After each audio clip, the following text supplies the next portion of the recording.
Hello and welcome back, everybody. Thank you so much for clicking onto this video. As per usual, I have a very special guest, Justin Senryu Williams. Thank you so much for being here. Nice to be here. And so, as you all know, I'm starting to do this interview program where I meet with different Shakuhachi players, composers, makers, or filmmakers for that matter, every Friday. So make sure you like and subscribe and follow along so you can get to the next person as well, who I still don't know who it is yet either. So it's going to be a lot of fun. So Justin, thank you so much for being here. And if people don't know who you are, how could you express what you do and who you are in like 3 sentences? I know it's a tough thing. Within the Shakuhachi world? Yeah. Well, my specialty is researching the oral traditions and also the written sources of the Honkyoku music. So how the Honkyoku have evolved over time, and tracing back as accurately as possible the different regional styles. I try to aim for, like, let's say, the end of the Edo period, although I've been able to go back a little further in some cases. Mm-hmm. And are there specific schools that you are linked to? Because I know that you have multiple Shihans from a variety of schools. Right, so my first Shihan was from Yokoyama Katsuya. So that's like the lineage from Watazumi. And then I got Shihan from Araki Koro sensei, the kind of central branch of Kinkoryu. And then I studied quite extensively with Fujiyoshi Etsuzan, who's mainly, he's really teaching Takahashi Kuzan's lineage. And then from Iwata Seien, actually before he became the Iemoto, I was studying with him the most reliable source for Senryu Honkyoku. He's now passed away. So he transmitted all of those Honkyoku and authorized me to teach them. And then one of the major sources of my lineage is also from Yamaui Getsuzan's lineage in Kyushu, and he studied maybe more extensively than anyone of the 20th century. So does that answer your question? Yeah, absolutely. Yeah, I'm letting it all sink in. And there's others too, but those are the main ones. Okay. How would you categorize, like, how for people who've studied in just one or maybe even just 2 schools of thought, how would you say the level of difference between each school is? Do you want me to give you sound examples or tell you verbally? Tell me verbally. Okay. What the differences are? Yeah. Okay, so well, modern Kinkoryu is very sophisticated, very ornate. The Honkyoku are slow. There's a lot of kind of pitch manipulation.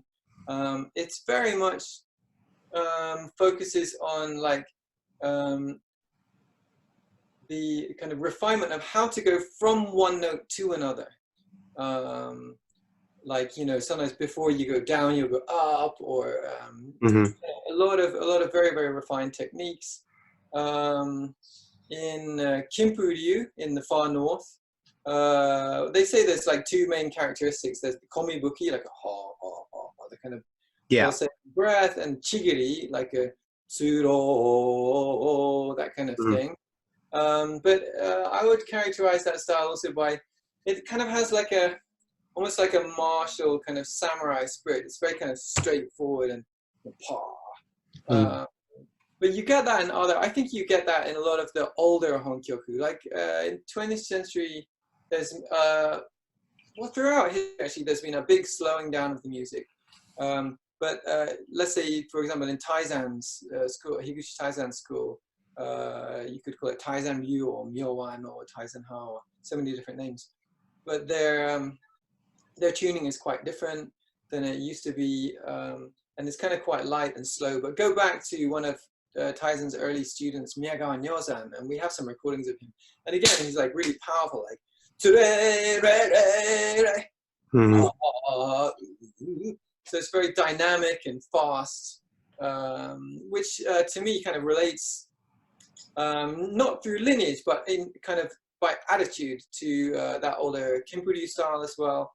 So let's see. Then in between the Kinkoryu, which is in Tokyo, and the far north, where Kinpuryu is, you've got Oshu and Echigo, which are very kind of close by and similar. You got especially pieces like Reibo, Sanya, and Tsuru no Sugimori.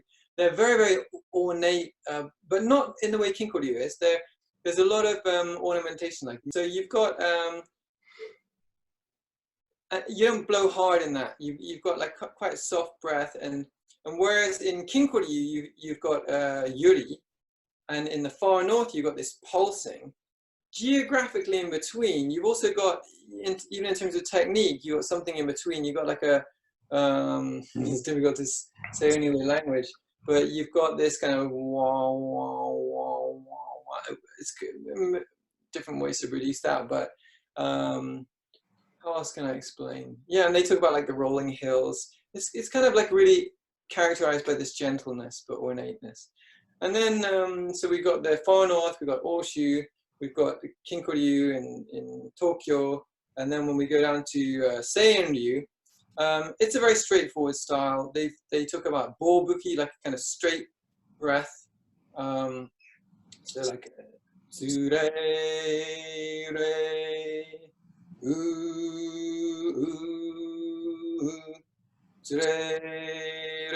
so it's quite straightforward. It's a good style to start on. Actually, it's fairly simple. And then when that goes down to so Higuchi Taizen actually came from that style originally. Mm-hmm. The basis of his style was that plus Kinkoryu, and then bits and pieces from Kyushu and Oshu and stuff. So then he brought that style down to Kyoto. So he's like adding some like oshifuri, like tsurere. And then it's hard to say about Taizen himself, but amongst most of his students, they're also changing the pitch system. So instead of like a ro tsure chiha, you got more like a ro tsure. Well, it's hard for me to sing it because I never played that intonation, but they're going a whole tone instead of a semitone. In fact, usually we go a little bit less than semitone. Mm-hmm. The flavor really changes a lot, and again, it's slower. But then you've got in the Edo period, you've got totally different music in Kyoto. Like Meiji period, we'd be talking about Shimporyu. Mm-hmm. But in Edo period, actually that's a fairly new name. Maybe one of Katsura Shozan's students maybe came up with that name, but he was using that. But then before that, you had Kichikuryu. So Shimporyu represented the combination of Kichikuryu and then like maybe around about 40 pieces, and then a bunch more, maybe about another, I don't know, 30 pieces or so. And that style, how can I explain that style? It's a little hard to access the Edo period style, but at least the way it was coming in Katsura's time, yeah, you got like a little bit lighter pitch. It would have been deeper in the Edo period according to my research. But again, it's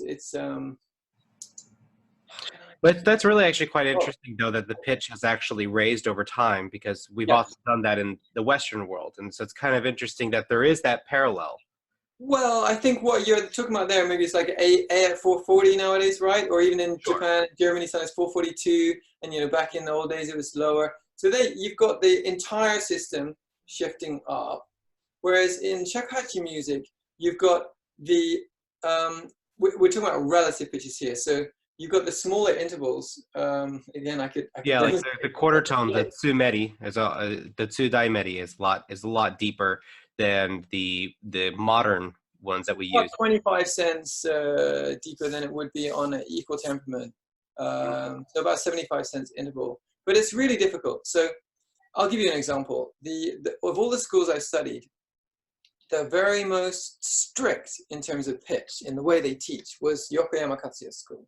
And they're really explicit. I mean, there are quite a number of schools that are explicit about the 75 cent interval, including Shikumeisha, who actually play usually maybe even 150 cents. when they play Honkyoku, but they teach, they say 35 cents. But Yokoyama school, the teachers are usually really good with pitch, and they're really strict and like hammer it into the students. But almost all the students play sharp. And the reason for that is that shakuhachi is incredibly difficult. It's the most difficult instrument I've ever come across. And those meri notes are just really hard to get. So naturally, even if you have a certain aim, but if you don't achieve it, then if you become a teacher, then your students are going to take you as a model. So, and then they might not even achieve your pitch. They might go sharper than you. But even if they achieve your pitch, then that will be the new kind of rule for them. So it's very, very easy. It's very, very hard for as a tradition for the pitches to go down. Mm-hmm. But it's very, very easy for them to drift up. And it's very hard to establish what they were, but after many years of research, I can establish that in Kichikuryu, in Kyoto style, and I can establish it in Kinkoryu, and in the roots of Senryu, although I think it's been a little bit higher in Senryu for a fair amount of time. How would you talk about the pitch chi, which is, as in history, has normally been sharper, and now it's definitely flattened? So the question there is, has it been, in what way has it been sharper in history? Mm-hmm. Has it been sharper in the music, or has it been sharper on the instruments? And are those two the same thing? Mm-hmm. Am I allowed to play Shakuhachi yet? I can show you an audio period too. In fact, I just came back from Prague, literally just before coming onto this video with you. And I was playing a piece from Ikkanryu, which is basically Kinkoryu. I played an ensemble piece from notation from 1772, and a solo piece from notation from 1797. And there's a certain chi note, chi o kari, which it doesn't occur much in Honkyoku. It does a lot in Shimporyu, actually, or I should say Kichikuryu. But in other schools, it's very, very rare, if occurring at all. But in ensemble music, it's quite common. And although many people assume that ensemble music was not played by komuso, the very fact that that I have notation from one of the most famous komuso from 1772 Rokudan shows, and other from like maybe 1830s and so on. So it's clear that they were playing. Okay. How can I explain this? There's certain. Okay. Good. That note, right? It could be in some schools like ha-meri, like in Seino Taizan. In Kinkoryu, it's called ri-meri. It's used quite a lot in modern sankyoku, in modern ensemble music. But in the older notation, and even a lot of the contemporary notation, it'll have chi or kari, but people will play ri-meri. It's the same pitch. But in shakuhachi music, it's not only the pitch that's important. And we don't even write the pitches, we write the notes. And you can have two totally, what we consider totally different notes with the same pitch. Mm-hmm. So sometimes we need that pitch, but with a bright instead of a dark tone color. And if I play a modern flute, actually this is my own flute that I made, which is tuned in the modern way with chi as you'd expect. So, and to get that step up on that note is a bit of a struggle. You can see I'm having to go way to the side. It's becoming, the tone is kind of becoming a little bit strange. Like, it's getting really airy. So it's really hard to access that, which is why only one of my teachers ever used the genuine chi or kari. That was Araki sensei. He's quite dedicated to tone color. Whereas everyone else, I use that. You can probably already hear how much that sounds different. So on an older flute, if I don't control my lips, this is how this flute sounds. This is made by a student of Kurosawa Kinko III.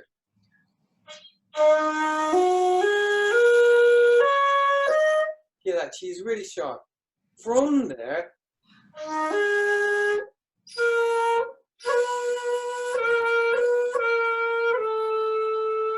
I can access 3 notes very easily. So regular chi, chi meri, and chi okari. So if you position the hole for the middle of those, you can access these 2 easily, but it's too hard to push up. So my understanding is they kept it there to keep all 3 accessible.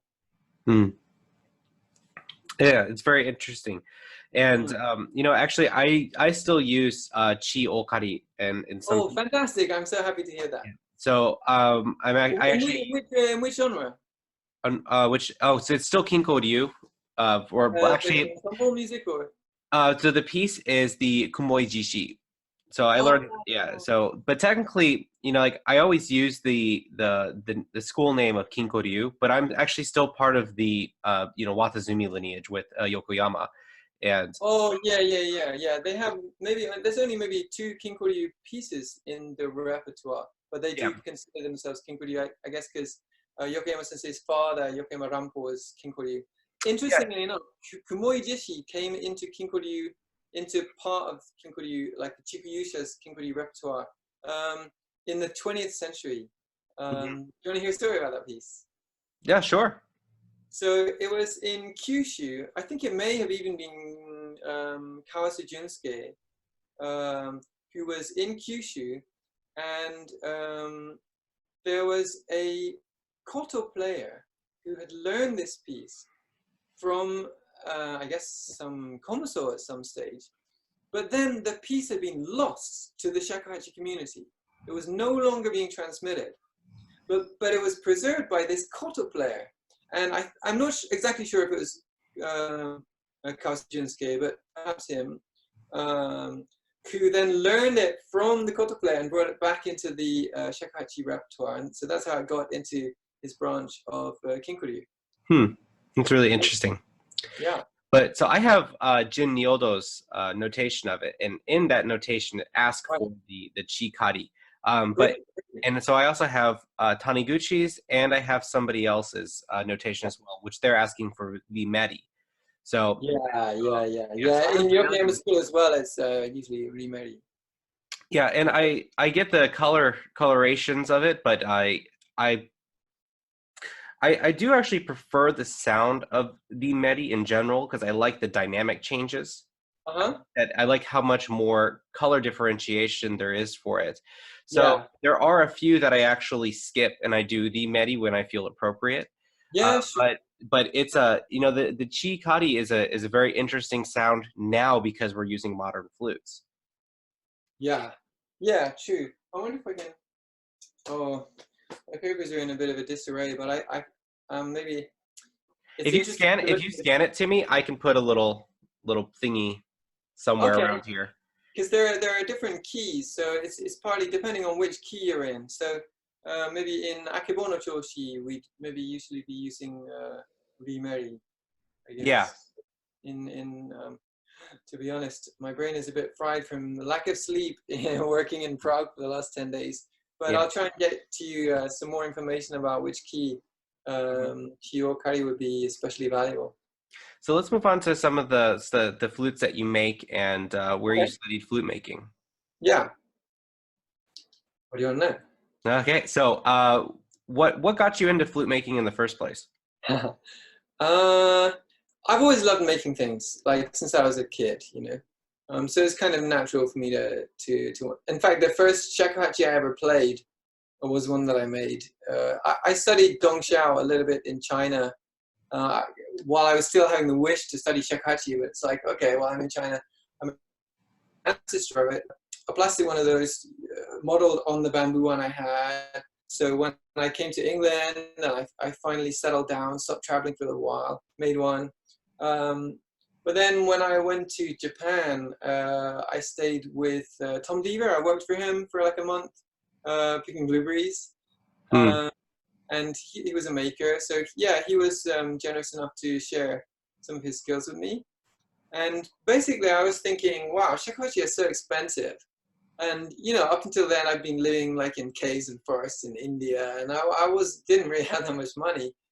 But I felt like I loved shakuhachi so much, I'd probably want like one of every size.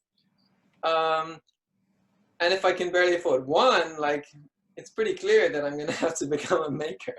Yeah. And yeah, I got into it. I made my first one while I was working for Tom. And then over time, I made friends with some different makers. One of my good friends, Matsumoto Hirokazu, is a really great maker in Tokyo. Another friend, Murai Goro, he taught me harvesting. And then I ended up, the favorite maker of Yokoyama school is Miura Ryuho. Yeah. And I have a lot of respect for his flutes. To be honest, I never wanted a flute that sounded like his, because I'm quite fussy with tone color, and I prefer the older flutes. But everyone in that school felt he's the best maker in the world, and I felt like if he is so good at doing what he wants to do, then I would like to learn from him how he accomplishes what he wants, and then I can apply some of those skills to what I want. Yep. So I have used some of his methods. I made some flutes with, like fully G-ari, as they say, like with G-roll on the bore. But even for Jinashi making, a lot of those flutes came in really handy. He's a great craftsman. Yeah. But then I've gone around Japan visiting private collections of really historic flutes, like the personal flute of Hisamatsu Fuyo, or was it, sorry, maybe made by Hisamatsu Fuyo. I have in my collection, I have a flute by Kurosawa Kinko, by Araki Chiko, by the third Araki Koro, by Kanshi, by various different makers. But also, a lot of my or some of my friends in Japan have some of the finest shakuhachi in the world. So, and also working as a maker, I restored a lot of flutes and got maybe a bit of a reputation for restoring old ones. So really learning through the instruments, old ways of making.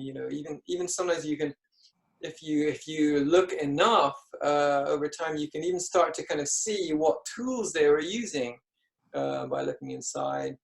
So actually, I know.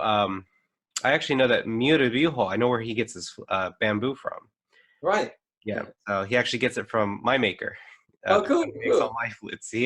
My maker Nice. actually sells a large amount of the bamboo to lots of makers because he has one of the largest storages in Tokyo. Oh, nice. He's in Tokyo. Yep. So do you know Yozan Hikichi? I'm sorry, I don't. Is he a Tozanryu maker? Kinko and Tozan. Right. Yeah, I'm a little bit out of the kind of modern flute world, to be honest. I mean, within Yokoyama School, I knew one or two makers, but yeah, that's cool. He must have good bamboo. Oh yeah, he gets a. I mean, I think he has like at this point probably 15,000 poles, something like that. That's a lot. Yeah, it's a lot, and that's just in Tokyo. So I'm sure he has more as well, somewhere else. But so that's really interesting. So do you sell a lot of flutes for your students and stuff like that? And do you? Not a lot, especially since I've moved to. I moved back to England to study a kind of Buddhist psychotherapy. They have a really good course here. And since then, it's been a little harder to make here. I don't have a separate space. I lived in a pipe organ factory in Japan, so I had a lot of space. And here, I'm making in my kitchen in Japan too. Some people have really small spaces, but it is a little harder. So I'm making less here, but still producing some. And I brought a lot of bamboo back with me. Like a lot of my flutes, like for example, bamboo like this is pretty hard to buy. This is a 3.4, and I have. I guess I'm a bit fussy as well. Even for some of the shorter flutes, like I say shorter, but what's this, like a 2.3? Or no, I don't know, 2.2. But quite fat. I had to harvest a lot of my own bamboo, especially in Kyushu, actually. Yeah. Wintertime? Yeah, sure, Yeah. sure, Yeah. sure. It's the best time. Otherwise, it kind of damages the grove a little bit, and plus the more sugars in the bamboo apparently, so maybe the insects find it more tasty. Yeah, something like that. And so the last thing that you do as well in terms of shakuhachi stuff primarily is, of course, you're teaching, but you're also performing quite extensively. So what in what aspects do you give for your performances? Are you putting in a lot of those do you do lots of comparative performances where you're doing here's some traditional stuff that's from 1700s on a 1700-year-old or it's on a 1700 flute versus a modern interpretation with a modern flute? Do you do that sort of thing and bouncing back and forth? So if I'm doing a full concert, then I do like variety, and that's one of the reasons actually why I really love Yokoyama's music. He was a genius, and it was really my favorite style. But yeah, I wanted diversity because well, for myself even, and even for my understanding, but also for an audience. If you play like lots of different pieces, but they're all in the same style, of course, there's more difference between the pieces in that school than in Kinkoryu. But I think when people collect honkyoku, then even within that first generation, there's going to be a homogenizing process fairly often. So, for example, with Watazumi, he had a lot of, he's got a Taizan flavor in pretty much all his music, like the Oshifuri, and then he's got a lot of Oshu influence with the like chi utsu, chi utsu, all that kind of stuff. And it's kind of infiltrating all the different regional pieces. So I wanted to kind of go back in time to more differentiate my repertoire in those kind of older styles, which is why I sought out so many teachers.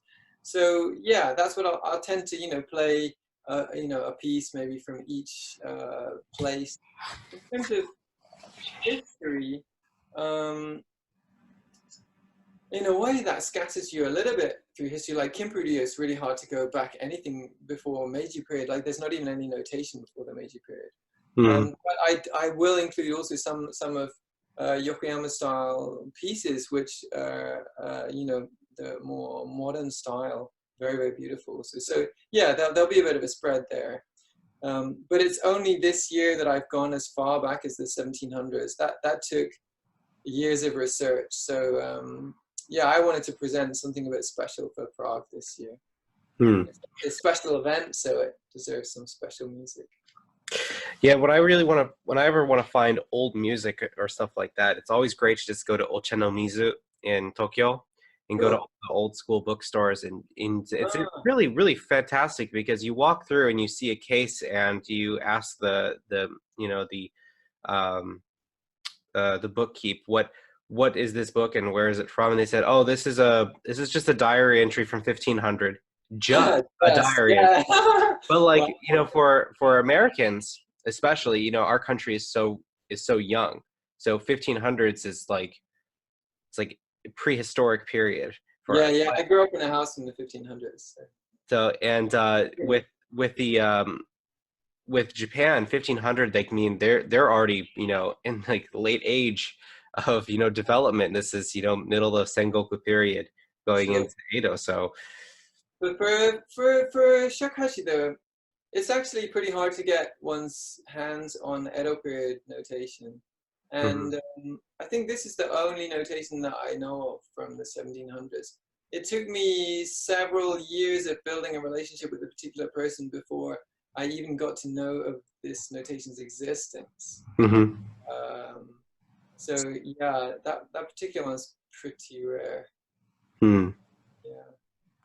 Yeah, I'll have to ask my my maker more about old notation, because he's been making now for almost 50 years, and so I'm sure that he's met a lot of people, and he does work with a lot of celebrity shakuhachi players as well.